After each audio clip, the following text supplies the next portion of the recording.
They assume two things. One is that I'm always on time, and I'm not. I have 4 small children, and I would like to blame them for my occasional tardiness, but sometimes it's just not their fault. I was once late to my own speech on time management. We all had to just take a moment together and savor that irony. The second thing they assume is that I have lots of tips and tricks for saving bits of time here and there. And sometimes I'll hear from magazines that are doing a story along these lines, generally on how to help their readers find an extra hour in the day. And the idea is that we'll shave bits of time off everyday activities, add it up, and we'll have time for the good stuff.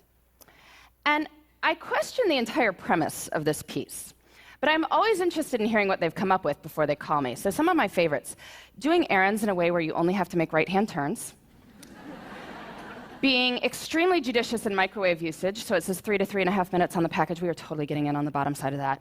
And my personal favorite, which makes sense on some level, is to DVR your favorite shows so you can fast forward through the commercials. And that way you save about 8 minutes every half hour. So in the course of 2 hours of watching TV, you find 32 minutes to exercise. Which is true. You know another way to find 32 minutes to exercise? Don't watch 2 hours of TV a day, right?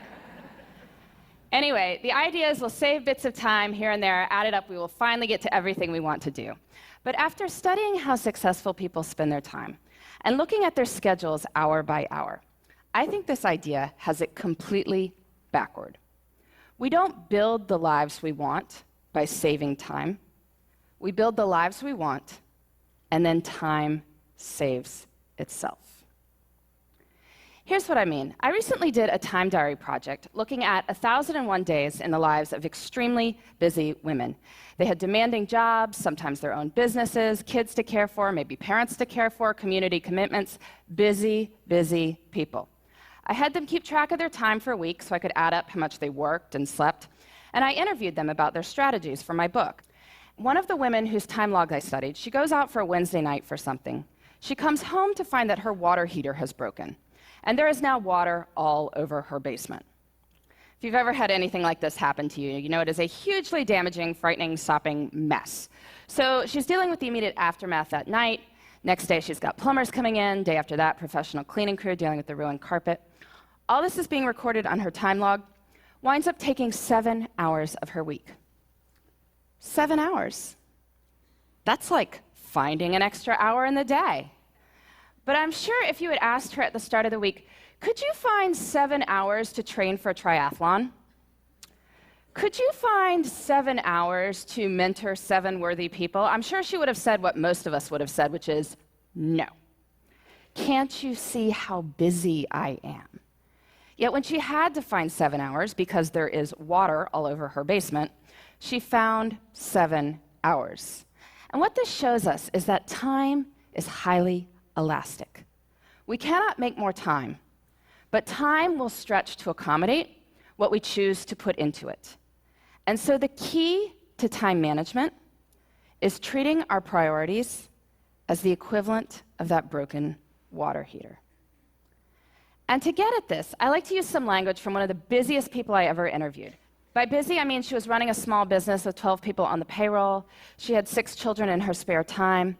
I was getting in touch with her to set up an interview on how she had it all, that phrase. I remember it was a Thursday morning, and she was not available to speak with me, of course, right? But the reason she was unavailable to speak with me is that she was out for a hike, because it was a beautiful spring morning, and she wanted to go for a hike. So, of course, this makes me even more intrigued, and when I finally do catch up with her, she explains it like this. She says, "Listen, Laura, everything I do, every minute I spend is my choice. And rather than say, I don't have time to do X, Y, or Z, she'd say, I don't do X, Y, or Z because it's not a priority. I don't have time often means it's not a priority." If you think about it, that's really more accurate language. I mean, I could tell you I don't have time to dust my blinds, but that's not true. If you offered to pay me $100,000 to go dust my blinds, I would get to it pretty quickly. Since that is not going to happen, I can acknowledge this is not a matter of lacking time. It's that I don't want to do it. Using this language reminds us that time is a choice. And granted, There may be horrible consequences for making different choices, I will give you that. But we are smart people, and certainly over the long run, we have the power to fill our lives with the things that deserve to be there. So how do we do that? How do we treat our priorities as the equivalent of that broken water heater? Well, first we need to figure out what they are. And I want to give you two strategies for thinking about this. The first, on the professional side. I'm sure many people coming up to the end of the year are giving or getting annual performance reviews. You look back over your successes over the year, your opportunities for growth. And this serves its purpose, but I find it's more effective to do this looking forward. So I want you to pretend it's the end of next year. You're giving yourself a performance review, and it has been an absolutely amazing year for you professionally. What 3 to 5 things did you do that made it so amazing? So you can write next year's performance review now.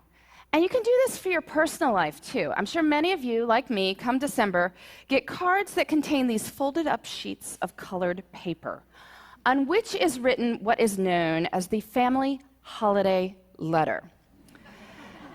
Bit of a wretched genre of literature, really, going on about how amazing everyone in the household is, or even more scintillating, how busy everyone in the household is.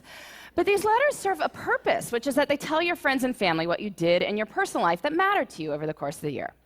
So this year's kind of done, but I want you to pretend it's the end of next year. And it has been an absolutely amazing year for you and the people you care about. What 3 to 5 things did you do that made it so amazing? So you can write next year's family holiday letter now. Don't send it. Please, don't send it. But you can write it. And now between the performance review and the family holiday letter, we have a list of 6 to 10 goals we can work on in the next year. And now we need to break these down into doable steps. So maybe you want to write a family history. Well, first you can read some other family histories, get a sense for the style. And then maybe think about the questions you want to ask your relatives, set up appointments to interview them. Or maybe you want to run a 5K.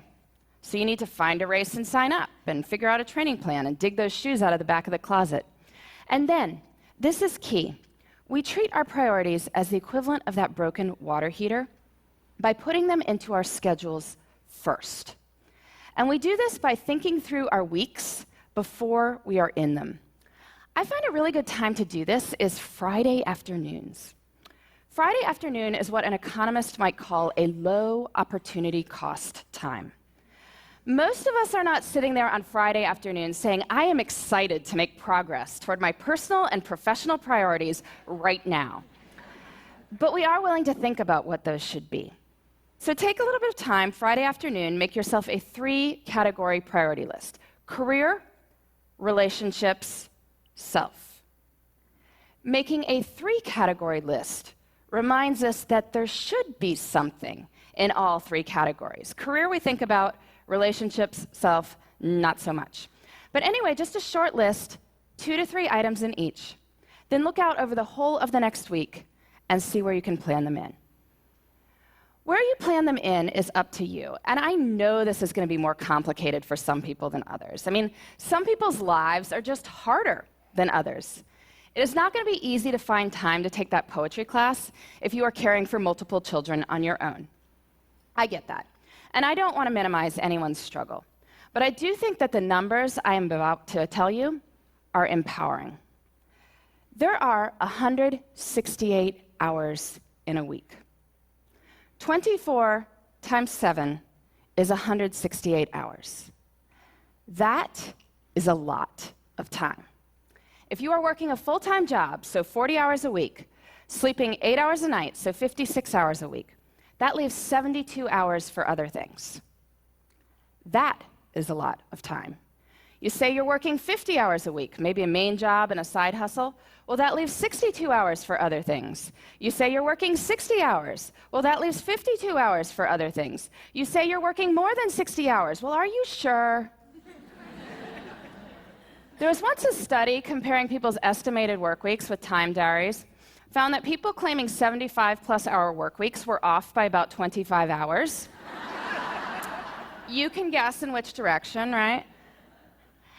Anyway, in 168 hours a week, I think we can find time for what matters to you.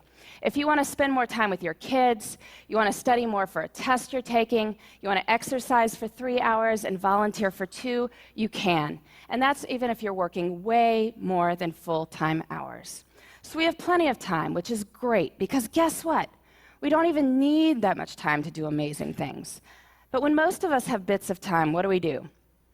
Pull out the phone, right? Start deleting emails, or otherwise we're puttering around the house or watching TV. But small moments can have great power. You can use your bits of time for bits of joy. Maybe it's choosing to read something wonderful on the bus on the way to work. I know when I had a job that required 2 bus rides and a subway ride every morning, I used to go to the library on weekends to get stuff to read. Made the whole experience almost enjoyable. Breaks at work can be used for meditating or praying. If family dinner is out because of your crazy work schedule, maybe family breakfast could be a good substitute. It's about looking at the whole of one's time and seeing where the good stuff can go. I truly believe this. There is time. Even if we are busy, we have time for what matters. And when we focus on what matters, we can build the lives we want in the time we've got. Thank you.